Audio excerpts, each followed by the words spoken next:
Look, America has problems like cost of living, issues of race, and political conflict. So the idea of just leaving, understandable. But before you buy that one-way ticket to literally anywhere else, there are a few reasons people regret moving abroad. First up, let's be honest, America does convenience better than anyone. Need a gallon of milk and a chainsaw at 3 a.m.? No problem. But try finding that kind of instant gratification in, say, rural France. You might get the last baguette afternoon on a Sunday, and forget about drive-thrus. This constant accessibility is a double-edged sword. We don't realize it, but we're addicted to it. Leaving that behind? It's like quitting caffeine cold turkey. Don't get me wrong, deliveries are still possible, but the wait times may not be what you're used to. So let's be honest, how addicted to convenience are you? Next, think about this. Unless you're moving to, like, Canada or parts of the UK, you're going to encounter a language barrier.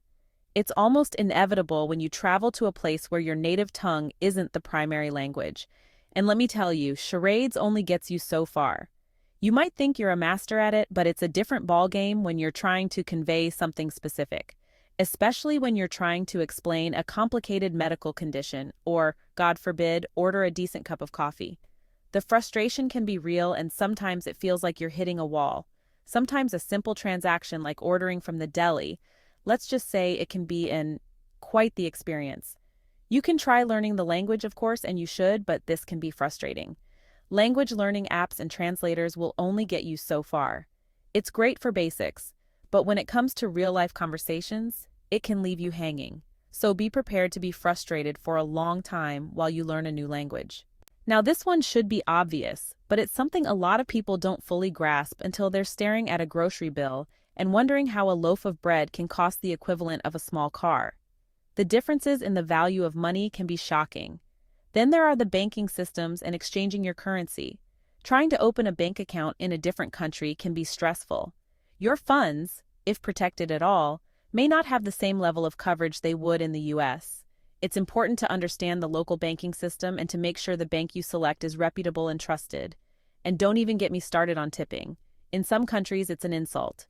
In others, it's expected. So do your research and learn as much as you can about how you're going to handle your money. And let's not forget healthcare. I know healthcare is a sensitive topic, but it touches every aspect of our lives, from the moment we are born to our final days. Let's just say that the American healthcare system, for all its flaws, is familiar. We know the drill: insurance cards, co-pays, and the occasional surprise bill. In other countries, it's a whole new ballgame. The rules are different, and the experience can be both enlightening and confusing. You might find yourself in a system where healthcare is free at the point of service.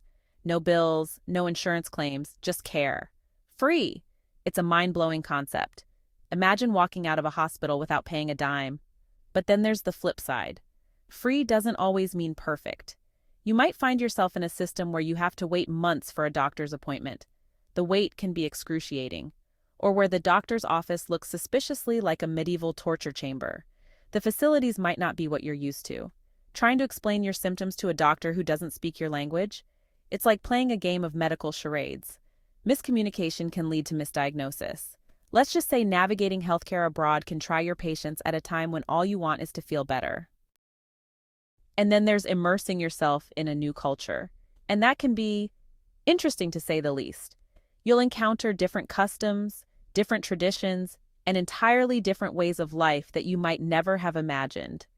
You might find yourself in a country where it's considered polite to burp after a meal, a sign of appreciation for the food, or where it's considered rude to wear shoes indoors, a gesture of respect for the home, or where people greet each other by rubbing noses, a unique and intimate form of greeting.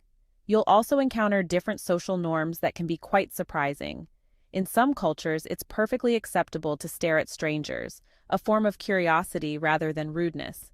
In others, it's considered incredibly rude, and avoiding eye contact is the norm. It's a process.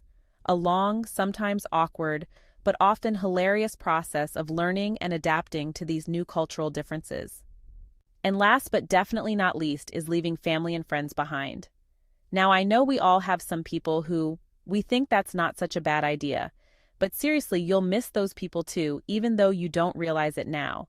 And while FaceTime and Zoom are wonderful ways to keep in touch, nothing beats a hug or the smells and taste of your favorite foods. So don't underestimate missing your social and family connections. Look, leaving America isn't a fairy tale ending. It's not a magical solution to all your problems. It's a trade-off. You're trading one set of challenges and problems for another. And while those challenges can also be opportunities, expect to be frustrated while you learn about your new home. Some people experience depression and sadness as they build their new life in a foreign country. So don't expect every day to be perfect. Weigh the pros and cons, and if you decide to take the plunge, be prepared for a wild ride. And there you have it. Things to think about before you leave America.